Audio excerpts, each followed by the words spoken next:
మన జీవితాల్లోకి artificial intelligence AI దూసుకొస్తుంది. So ఈ టెక్నాలజీని అర్థం చేసుకొని వాడుకున్నట్లయితే మనకి చాలా ఉపయోగపడుతుంది. చాలా పనులు ఈజీ అయిపోతాయి. మనం చాలా ముందుకు వెళ్ళే అవకాశం కూడా ఉంది. ఈరోజు మేము హ్యాచరీలో ఏఐ టెక్నాలజీని ఎలా వాడుతున్నాం అన్నది మీకు ఒక ఎగ్జాంపుల్తో నేను వివరిస్తాను. మనకి హ్యాచరీలో మెచ్యురేషన్ సెక్షన్ ఉంటుంది.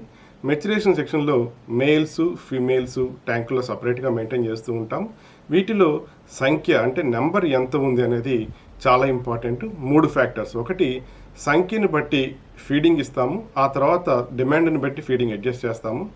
రెండవది, ఈ హ్యాచరీ యొక్క పెర్ఫార్మెన్స్, బ్రూట్ స్టాక్ పెర్ఫార్మెన్స్ ఎలా ఉంది అని అసెస్ చేయడానికి ఆ నెంబర్ ఇంపార్టెంట్.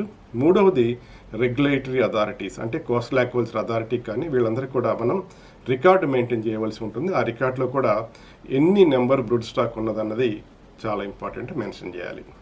తల్లి రొయ్యల్ని బాగా ఓవరీ డెవలప్ అయిన తర్వాత మేల్ ట్యాంకులు అంటే మగ ట్యాంకులో వేస్తాము మేటింగ్ అవ్వడానికి. మేటింగ్ అయిపోయిన తర్వాత మళ్ళీ స్పానింగ్కి వేస్తాము. స్పానింగ్ అయిపోయిన తర్వాత తిరిగి మళ్ళీ మదర్ ట్యాంక్లో వేస్తాం అనమాట. ఈ సందర్భంలో కొన్నిసార్లు ఒక ట్యాంక్లో బదులు ఒక ట్యాంక్లో వేస్తారు. నెంబరు కొంచెం మారిపోయే అవకాశం ఉంది. సో ఇక్కడ జనరల్గా హ్యాచరీలో ఏం చేస్తామంటే 100% వాటర్ ఎక్స్చేంజ్ చేస్తాం. ఎప్పుడైనా వాటర్ ఎక్స్చేంజ్ చేసినప్పుడు బాగా వాటర్ పూర్తిగా డ్రాప్ చేసి కొద్దిగా వాటర్ లెవెల్ ఉన్నప్పుడు ఫ్లో త్రూ పెడుతూ ఉంటాము. సో ఈ స్టేజ్లో మనం ఎయిరేషను ప్లస్ వాటర్ ఇన్ఫ్లో 2 ఆపినప్పుడు వాటర్ క్లియర్గా వస్తుంది. అప్పుడు మనం ఒక ఫోటో తీసుకోవాలి. ఆ ఫోటోని ఏఐకి అప్లోడ్ చేసి, నేను ఇక్కడ వాడుతున్నది గూగుల్ జెమినై. ఎందువల్లంటే గూగుల్ అంటే మనందరికీ అలవాటైంది, ప్రతి ఒక్క మొబైల్ ఫోన్లో కూడా ఉంటుంది. ఆ ఫోటోని గూగుల్ జెమినైకి అప్లోడ్ చేసి, జెమినై ఇందులో ఇది హ్యాచరీ ట్యాంకు, తల్లి రొయ్యలు ఉన్నాయి, ఇందులో ఎన్ని రొయ్యలు ఉన్నాయి కౌంట్ చేయమంటే వితిన్ సెకండ్స్లో మనకి ఎన్ని రొయ్యలు ఉన్నాయన్నది అది రిపోర్ట్ ఇస్తుంది.